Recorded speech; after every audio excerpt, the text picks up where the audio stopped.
Liam grew up in a tiny coastal village where life moved slowly, and dreams rarely traveled beyond the shore. His home was a small bamboo hut with a tin roof that rattled in the wind, and every morning he woke up to the sound of roosters, ocean waves, and his mother preparing vegetables to take to the market. They didn't have much. Some days they barely earned enough to buy rice, but his mother always reminded him that as long as they had kindness and hope, they were never truly poor. Liam carried those words in his heart every time he helped her at the market, arranging tomatoes, weighing onions, and smiling at customers even when the heat made the air feel heavy and thick. But the one thing that set Liam apart from everyone else in the village was his voice.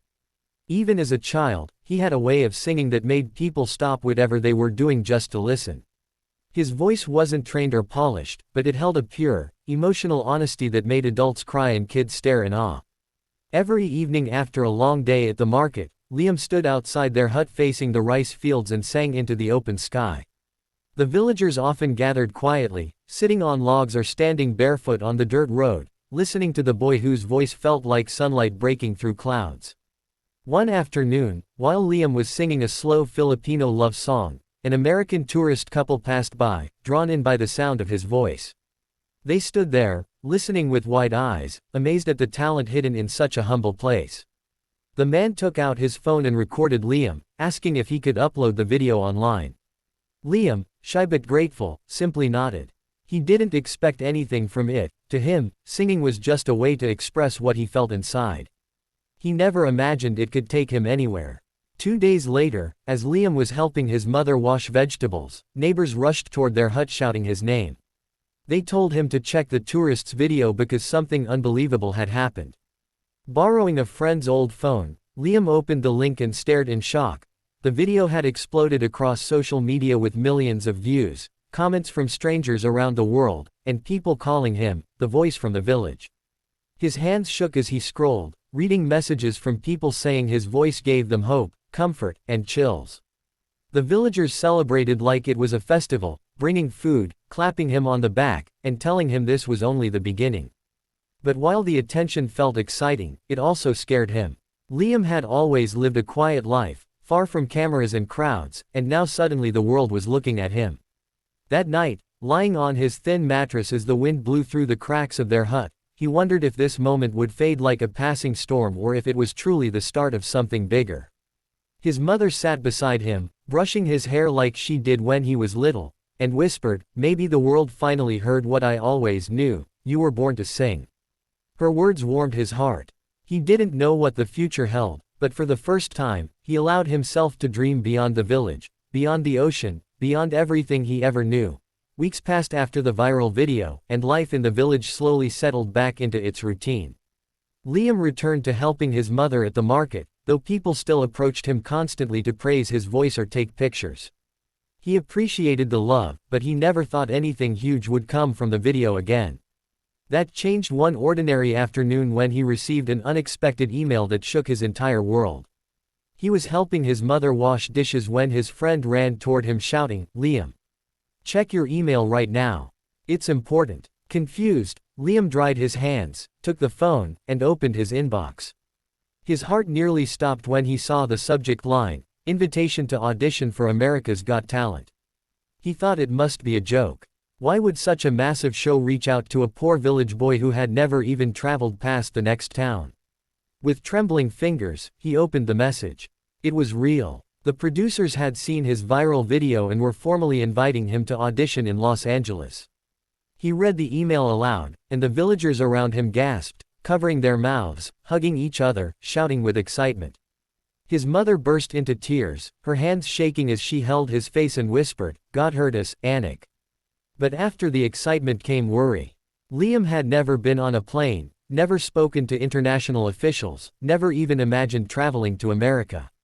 Their family had only enough money for daily survival, not plane tickets or hotel rooms.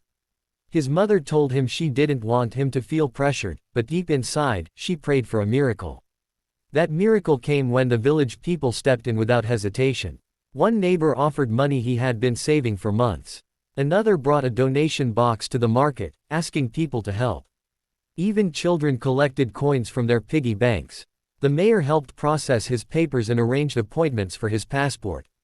Everyone believed in Liam, and their unity made him realize he wasn't doing this alone. A few weeks later, the day of his departure finally arrived. Liam stood at the small domestic airport holding an old backpack, wearing the cleanest shirt he owned. His mother hugged him so tightly he could feel her heart beating through her thin blouse. She told him not to be afraid, that no matter what happened, he had already made them proud. Liam tried to be brave, but when he stepped onto the plane and heard the engines roar, his hands shook. He had never seen the world from above, never witnessed clouds up close.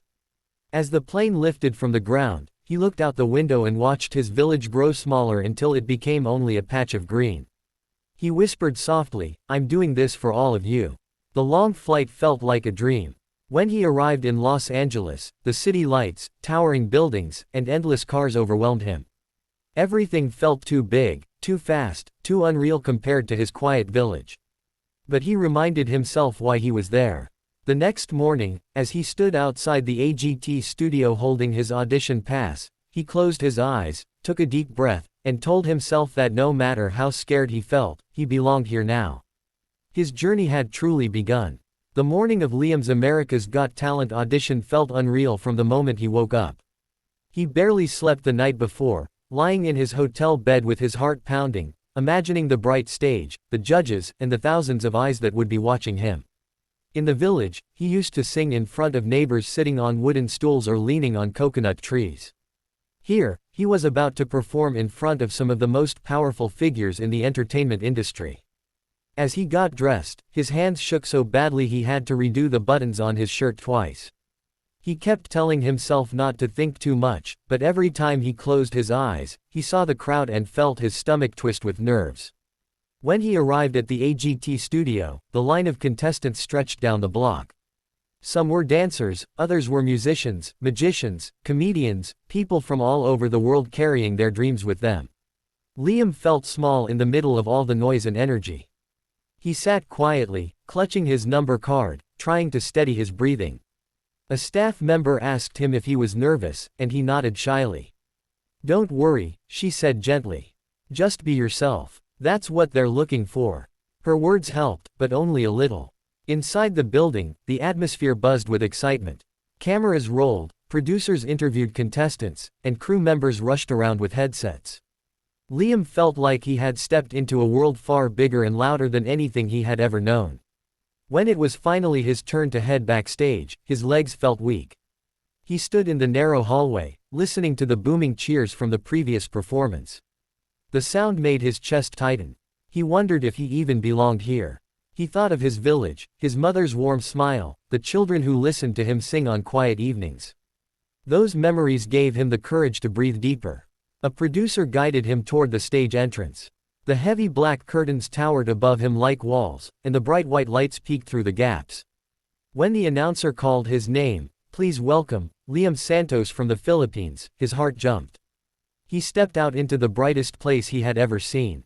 The stage stretched endlessly before him, and the audience rose like a mountain of faces. The judges sat behind a glowing desk: Simon Cowell, Heidi Klum, Sofia Vergara, and Howie Mandel. Seeing them made his breath catch in his throat. Simon leaned forward and asked him gently about who he was and why he came.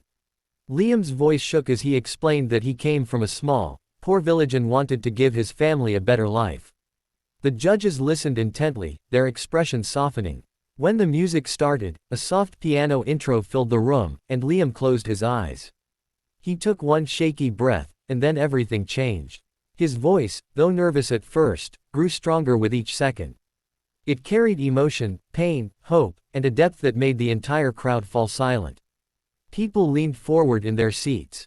Some put their hands on their hearts. Even from the stage, Liam could feel the room shift. By the time he reached the final notes, his voice soared with a power he didn't know he had. When he finished, the silence broke into thunderous applause. The audience rose to their feet, cheering loudly. Heidi stood up first, wiping her eyes. Sophia clapped above her head. Even Simon nodded, impressed. Liam's chest tightened with relief, joy, and disbelief all at once.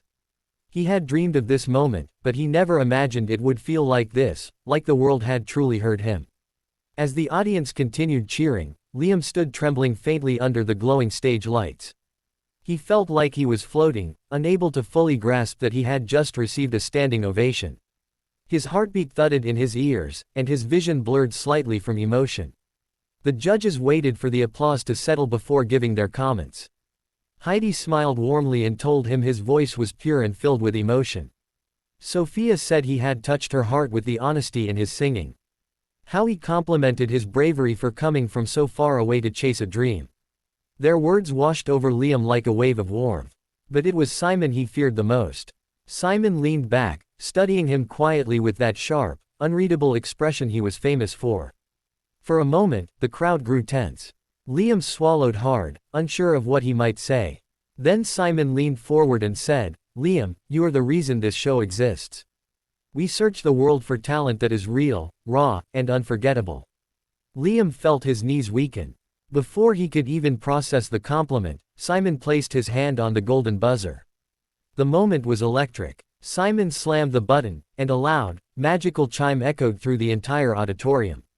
Instantly, golden confetti burst into the air, raining down like shimmering stars. The audience erupted into cheers so loud Liam felt them vibrate through his chest. He covered his face, overwhelmed, as the confetti swirled around him.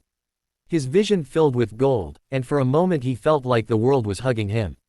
He had watched golden buzzer moments on television, but living one felt surreal, like stepping into a dream he wasn't sure he deserved. Simon stood up and walked to the stage to shake Liam's hand. "You have something truly special," he said. "This is just the beginning." Liam's breath caught. He tried to thank him, but the words came out broken by tears. He wasn't used to such validation, such belief from someone so powerful. He thought of his mother, standing in their small hut back home, watching this moment with hope in her eyes. He wished she could have been there beside him to feel the confetti and the applause. Backstage, Liam's emotions finally spilled over. He cried